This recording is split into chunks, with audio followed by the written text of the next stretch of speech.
Have you ever imagined that one day you can just make videos about you getting up from bed, pouring yourself some coffee, having a couple of donuts, and doing nothing at all, and still get millions of views? Come on!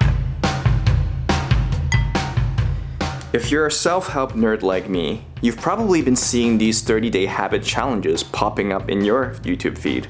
But there's one guy who, in particular, whose work I think can teach us a lot about how to document and tell a story that really connects with the audience. His video series on building a new habit every 30 days shows not only how he's been able to create his own Netflix documentary, but why he also went from 5K to 1.4 million subscribers on YouTube in little over a year. Every time I watch his videos, I find myself inspired to want to make a positive change in my life. I think that's one of the biggest reasons I've subscribed to his channel, and maybe the reason why he's winning YouTube. So how does he do it? Let's break down every single script and see if we can learn a thing or two. First thing I noticed is despite not having very obvious sections to his videos, everything sort of just flows and works together. Good one, Matt. After noting down all the beats of the script, I began to group sections together where I saw it being repeated from video to video. And after watching his video a few times, I think his script breaks down to 3 major sections. In section 1, you've got personal conviction, research, and the plan. So Matt changes the order of these for every video, but he always hits all 3. I think the reason is because these 3 beats is essential for him to connect with his audience emotionally and rationally. The research appeals to our logic. This is the dumbest thing I've ever done. Cold showers are so hot right now, but it's not a new discovery. Cold therapy has been practiced for thousands of years, dating back at least as far as ancient Roman times. While personal conviction appeals to our emotions. Last year I had developed a bad habit of snacking. I had lost all self-control in the face of a free donut or plate of cookies, and I made justifications for my actions. Excuses like, well, I did go to the gym today. Overall, I eat pretty healthy. It's not like I do this every day, until I started to do it every day.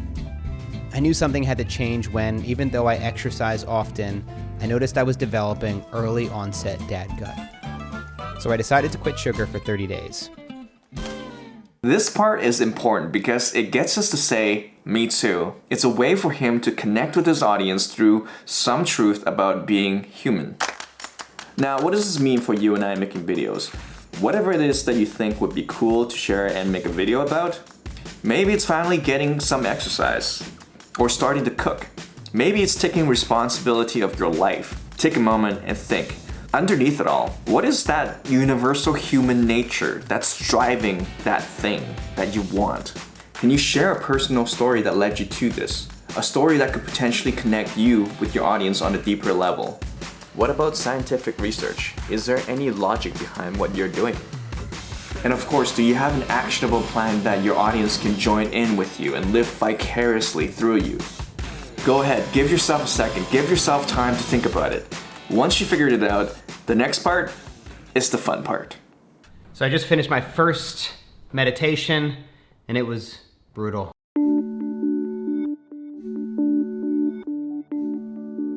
Things didn't start out so well for Nat either. This is a reoccurring character in my videos called Life, and it has been known to punch people in the face. On day 1, Nat came down with a really bad migraine and was unable to get out of bed and unable to meditate. This section is all about obstacles. While he definitely shares many wins, it's the obstacles that really help answer questions the audience might have. How do you know you're meditating correctly? How did you feel waking up 5 a.m. every morning? What time did you actually sleep? I had to get used to going to bed at a different time than Nat. Good night, honey. Enjoy The Bachelor. And when he fails, he's not afraid to share it.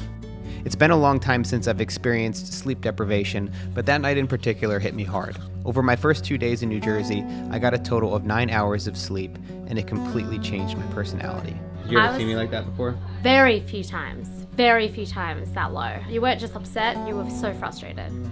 I felt bad for you. I decided to catch up with my sleep and snooze past 5 a.m. 2 times during the trip. But it's not all doom and gloom. Usually he provides insights from a subject matter expert on the topic. Sometimes in the form of an interview, or reading of a book that left an impact on him since he was young, a FaceTime interview with an author, and the voice of Sam Harris's meditation app. We'll be using Sam Harris's Waking Up app as our guide. Mindfulness isn't so much a technique of meditation as it is a quality of the mind itself. It is simply undistracted attention. It's the ability to notice the sights and sounds and sensations, and even thoughts, that are arising in consciousness in each moment. With the perspective and guidance of these voices as an overarching theme, basically he provides a way for you to overcome these obstacles, and he wraps up the whole section by giving his own revelation. This fly was definitely testing me on this meditation. That kind of broke my process quite a bit. I felt like it was the Karate Kid or Kill Bill or something. Man who catch fly with chopstick. I feel like no matter what, no matter where you are, there are going to be potential distractions. There's always something that will potentially come into your awareness. And really, I guess the whole idea of meditation is just to be aware of those things and to observe consciousness. I didn't get it. Stop judging me.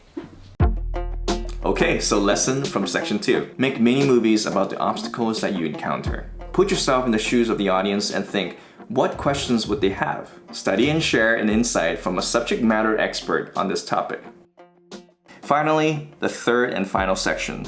And from this point on, the video ends pretty quickly, except for the meditation one where he adds a full 4-minute excursion into the desert. And my friends, that's how you pack as a minimalist. Shit. I forgot about my film gear.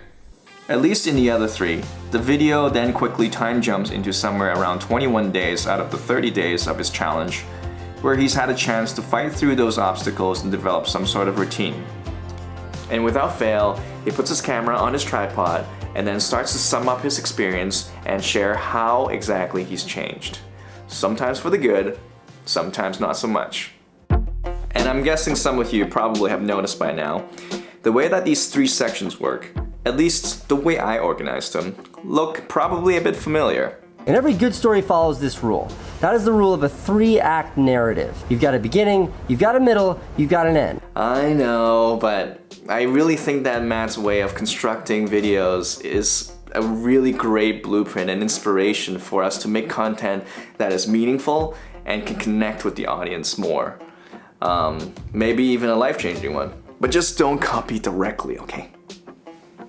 Anyway, if you're interested to learn more about the 3-act structure that I talked about, check out my Casey Neistat Storytelling Secrets video where I break down some of the cool things he did back when he was daily vlogging. Those were the days, eh? I wonder if him moving to LA is gonna spark some sort of new series. There's always hoping. Anyway, I hope you guys enjoyed the video. I learned so much making this and I appreciate your time. If you want to support this channel, click the like button and subscribe, leave a comment. I've got a lot more of these types of breakdown videos if you want to get better at storytelling in your vlogs. And if you haven't subscribed to Matt's channel yet, what are you waiting for? As for me, I guess it wouldn't be very responsible if I didn't make anything out of what we learned today, right?